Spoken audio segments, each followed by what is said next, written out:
The woman was dialing 911 before I'd even taped the first box shut.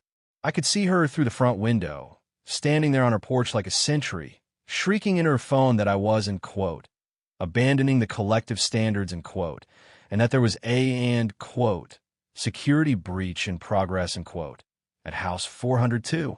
Her voice was so shrill, it probably could have shattered the windshield of my moving truck from 50 yards away. Honestly, I thought I was prepared for her brand of crazy, but seeing 5 police cruisers scream into my quiet cul-de-sac with their lights blurring the morning air was a new level of theater, even for her.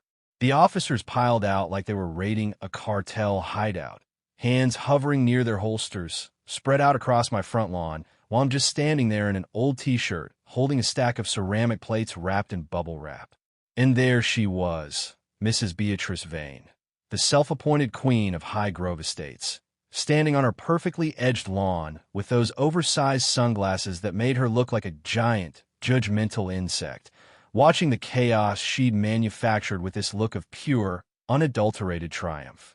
She thought she was watching me get dragged away, but what Beatrice didn't know was that I'd spent the last 6 months playing a very different game. And in about 10 minutes, she was going to realize that she wasn't just losing her grip on me. She was about to find out that I now owned the very ground her designer heels were dug into. Let me back up a bit, because you need to understand how a guy like me, a 52-year-old architectural consultant named Elias who just wanted a quiet life, ended up being the public enemy #1 of suburban HOA. 2 years ago, my world kind of collapsed when I lost my wife, Clara, to a sudden heart attack.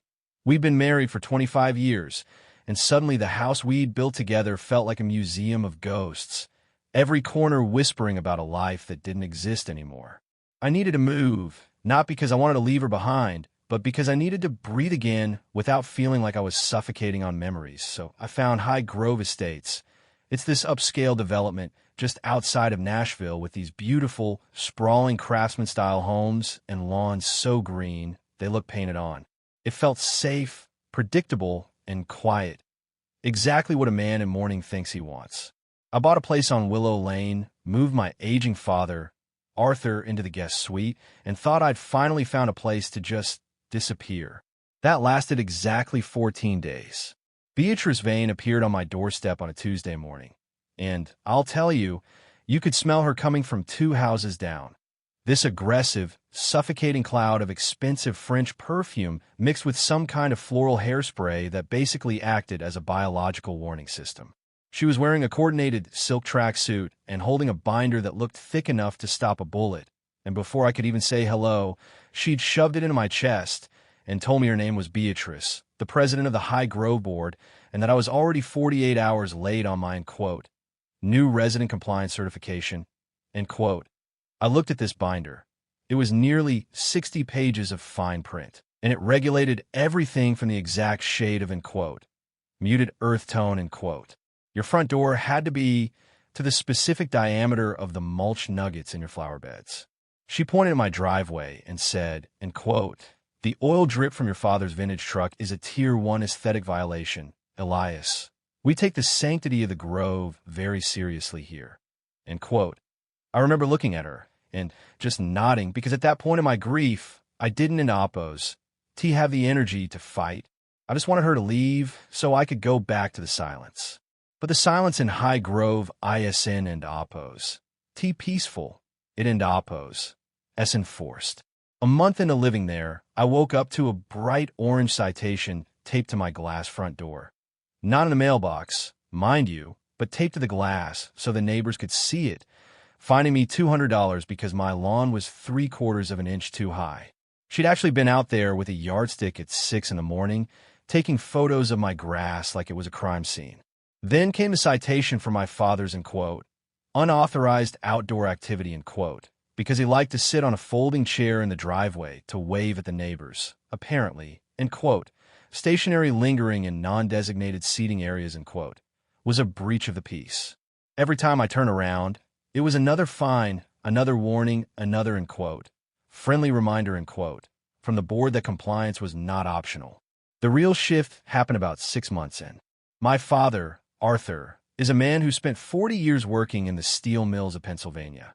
He's got hands like gnarled oak roots and a heart of gold, but he doesn't and oppos. T take well to being bullied. One evening, we were sitting on the back deck, and he was looking out at the neighborhood, and he said, in quote, Elias, I've seen prisons with more life in and oppos. And in this place, look at those houses. They're beautiful, but they're empty, end quote. And he was right.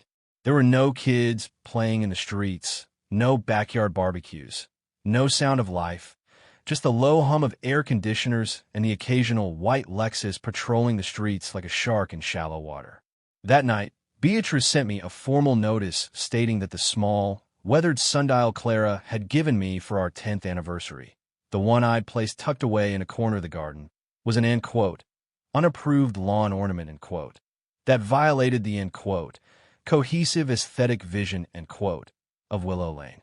I was ordered to remove it within 24 hours or face a daily recurring fine of $50. That was the moment the grief fog lifted and turned into something sharp and cold, something that felt like purpose. I started looking into the HOA bylaws, and I mean really looking, because as an architectural consultant, I know how to read contracts and I know how to find the cracks in a foundation. I discovered that High Grove wasn't and oppos. T just a neighborhood. It was a cash cow for Beatrice and her little circle of, end quote, Tier 1, end quote, residents. They collected over $80,000 in fines in a single year, but the community pool was still closed for, end quote, repairs, end quote, and the common areas were being maintained by a landscaping company owned by Beatrice's nephew at nearly double the market rate. I went to my first board meeting at Beatrice's house, because of course they didn't end oppos. T hold them in a public hall, and it was like walking into a high-stakes interrogation room. There were 4 of them sitting at a mahogany table, looking down their noses at a handful of terrified homeowners. When I stood up and asked for a transparent audit of the landscaping contracts, the room went so quiet you could hear the ice melting in Beatrice and oppos, gin and tonic. She didn't in oppos to even look at me. She just whispered to the secretary, end quote, Mr. Thorne is clearly struggling with his transition to our community standards. Perhaps a mental health wellness check is in order, end quote. They laughed. They actually laughed at me, and then they moved to adjourn without answering a single question. On my way out, a guy named David, who lived 3 houses down, caught me in the shadows of the driveway. He looked like he'd been looking over his shoulder for a decade. He told me, end quote, Elias, Don and oppos. T do it. She'll ruin you. She's done it to the Millers, the Santanas. She'll find a way to lean your house and take it if you push too hard, end quote.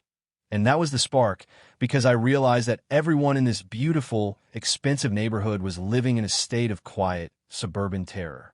They were all waiting for the orange sticker, the fine, the letter from the HOA lawyer. So, I decided to stop playing by their rules and start playing by the rules of the real world. I called up an old friend from college, a high-stakes real estate attorney named Sarah, and we sat in my kitchen until 3 in the morning looking at property records.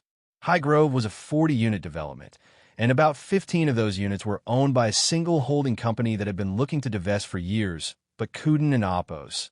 T find a buyer because of the, end quote, restrictive management environment, end quote, meaning Beatrice was even scaring away the institutional investors. I had the settlement money from Clara's life insurance, plus the equity from our old home, and a very healthy retirement fund I had in oppos. T touched. I told Sarah, end quote, I don and oppos. T want to sue them. I want to replace them, end quote. Over the next 4 months, while Beatrice was busy finding me for the, end quote, excessive bird activity, end quote, and my feeder, I was quietly moving through the shadows. I set up a series of anonymous shell companies, Willow Creek Holdings, Grove Management, North Star Capital, and I started making offers. I bought the 15 units from the holding company first. Then, I targeted the homeowners Beatrice was currently bullying. There was an elderly couple, the Grahams, who were being threatened with foreclosure over a disputed roof repair. I bought their house at a premium, paid off their debts, and signed a long-term lease back to them for $500 a month just so they could stay in their home. I did the same for David and 2 other families who were at their breaking point. Beatrice saw the moving trucks. She saw the, end quote, sold, end quote, signs, but she was so arrogant she thought she was winning. She thought she'd finally, end quote, cleanse, end quote, the neighborhood of the non-compliant. She had no idea that every single one of those houses was now owned by me. By the time that morning rolled around, the morning she called the cops because I was moving out I didn't oppose. Just own my house. I owned 22 of the 40 units. I held 55% of the voting power in High Grove Estates. So, back to the driveway. The lead officer, a guy who looked like he'd rather be literally anywhere else, walked up to me and said, Mr. Thorne, we've got a report of a domestic disturbance and potential theft of community property. Mrs. Vane says you're removing fixtures that belong to the HOA. I just looked at him, then looked past him at Beatrice, who was smirking from her porch. I reached into my pocket, pulled out a thick leather-bound folder, and handed it to the officer. Actually, officer, what you're looking at is a notice of a special emergency meeting of the High Grove Board of Directors, which occurred about an hour ago via proxy vote. The officer frowned, flipping through the pages. I don an oppose. Follow, sir. I smiled, and it was the first time I'd felt a real, genuine smile since Clara passed. It felt like sunlight hitting a frozen lake. It means, officer, that as of 8 a.m. this morning, the board of directors has been dissolved due to a majority vote of the homeowners. I represent 55% of those votes. Mrs. Vane is no longer the president. In fact, she's no longer even a member of the board. And as for the oppose, community property oppose, she's worried about, I've just authorized the removal of all restrictive gate hardware and the immediate opening of the community pool. Beatrice must have seen the officer's posture change because she came charging down our lawn, her perfume hitting us like a physical wall. What is this? What are you telling him, Elias? You're leaving. I saw the truck. You're finally out of my neighborhood. I looked at her and I didn't oppose. Feel angry anymore. I just felt a profound sense of pity for this woman who'd built her entire identity out of bullying people into submission. Beatrice, I said, my voice calm enough to make her stop in her tracks, I'm not moving out of the neighborhood. I'm just moving my father into the larger unit on the corner. But as for you, you might want to check your email. Because as the new majority owner and acting president of the association, my first act was to review the landscaping contract your nephew has been overcharging us for. And my second act was to issue a formal demand for the return of $60,000 in misappropriated funds. Her face went from a pale ivory to a splotchy, panicked red. You can oppose. That's private. You have no right. Sarah, my attorney, stepped out from behind the moving truck with a tablet in her hand. Actually, Beatrice, according to the state's nonprofit corporation statutes, any homeowner with a 10% stake has the right to a full forensic audit, and Elias is 55. We've already contacted the district attorney's office regarding the embezzlement we found in the oppose, administrative expenses oppose, column. The silence that followed was the loudest thing I've ever heard. The police officers looked at each other, then back at Beatrice, and the lead guy just tipped his hat to me. Seems like a civil matter to me, folks. Have a nice day, Mr. Thorne. They piled back into their cruisers and drove away, leaving Beatrice standing in the middle of her perfectly manicured street, looking smaller than I'd ever seen her. She looked at her house, the house she'd used as a fortress to judge everyone else, and I told her, Oh, and Beatrice? I noticed your Lexus is parked 3 inches over the curb line this morning. That's an aesthetic violation. I'll make sure the new management sends you the orange sticker by noon. The aftermath was, it was a revolution. We spent the next year systematically dismantling every toxic rule in that binder. We fired the nephew's landscaping company and hired a local group that actually cared about the trees. We opened the pool. We invited the kids to draw on the sidewalks with chalk, and we turned the common area into a community garden where my father spends most of his mornings now, teaching the neighborhood kids how to grow tomatoes. Beatrice ended up selling her place about 6 months later. She couldn't oppose. Handle living in a place where she wasn't oppose. The law, where people actually laughed and talked to each other across their fences. I still have that ceramic turtle by my mailbox, the one Clara gave me.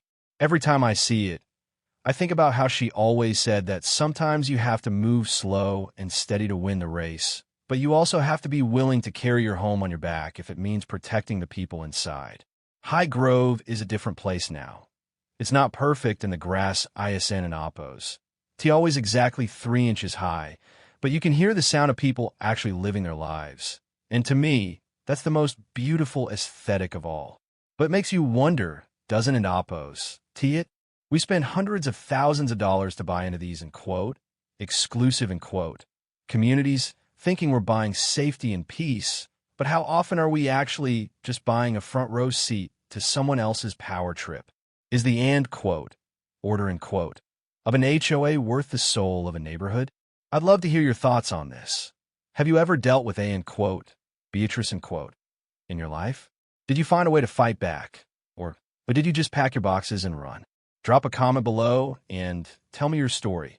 Let's talk about whether these community boards are actually protecting our investments or just poisoning our peace of mind. I'll be reading through them, because if there's one thing I've learned, it's that the best way to deal with a bully is to make sure you're the one holding the deed to the playground.